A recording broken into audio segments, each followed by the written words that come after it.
hepe sang Pasig City Police ginrelieve bangod sa ginalegar irregularidad sa ginpatigayon nga raid. Mga subject sang raid ginatudlo suspect sa pagpangtiro sa San Enrique, Iloilo. Kapulisan nanindugan nga lehitimo ang operasyon. Si Zen Kilantang nakatutok.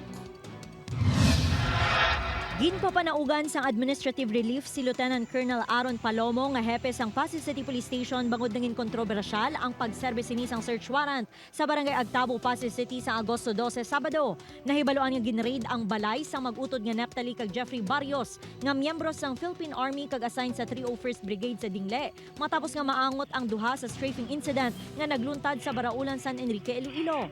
May mga arap ginada sila nga mga incident man or krimen nga ginpangbuhat man sa area of San Enrique kag sa dira sa siyudad ng Pasig, aside from the incident nga natabo dito last July 30.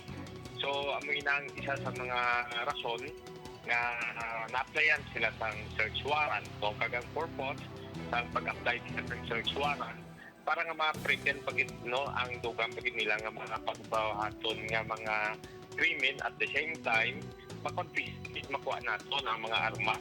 Ito sa muning ginagamit nila. Na-recover sa balay sang pamilya Barrios ang mga nagkalain-laing armas luthang kaangay sang .45 submarine gun, 9mm pistol, duha ka .38 revolver, mga bala, magazine kag granada. Arestado sa raid si Neptali Barrios. Wala naman sa balay si Staff Sergeant Jeffrey Barrios. Sunod sa asawa ni Jeffrey, plantad lang ang mga nakumpiska nga mga armas.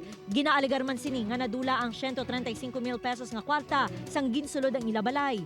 Ginapokus ko gid pagsiya sala nila nga pagsulod di sa amon nga balay sa pagkandak nila sang search warrant, ma'am.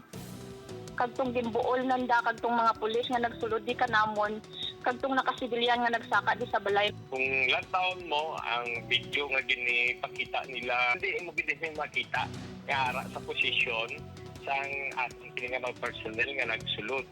No? So in short, ang ilan nga ginpagwa nga video is malayo sa kamatuoran.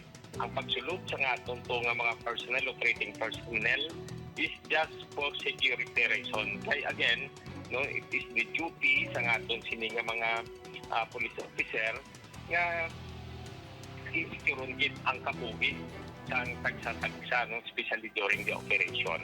Pati ang pamunuan sang Police Regional Office 6 nanindugan nga lehitimo ang ginpatigayang operasyon. Walang nasaktan, walang nasira, at ang ginawa nilang search ay tama o karapat-dapat.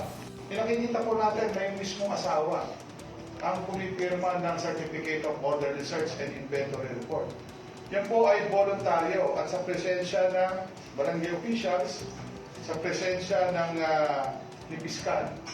Sa subong temporaryo nga gin-assign bilang OIC sang Pasig City Police si Major Marvin Bautista, samtang gin-assign si Palomo sa IPPO. Samtang plano naman sang pamilya Barrios nga magpasaka sang kaso sa kapulisan nga ginahikot na sang ila abogado. Upoy Kirmal Porquia, Zen Kilantang, One Western Visayas.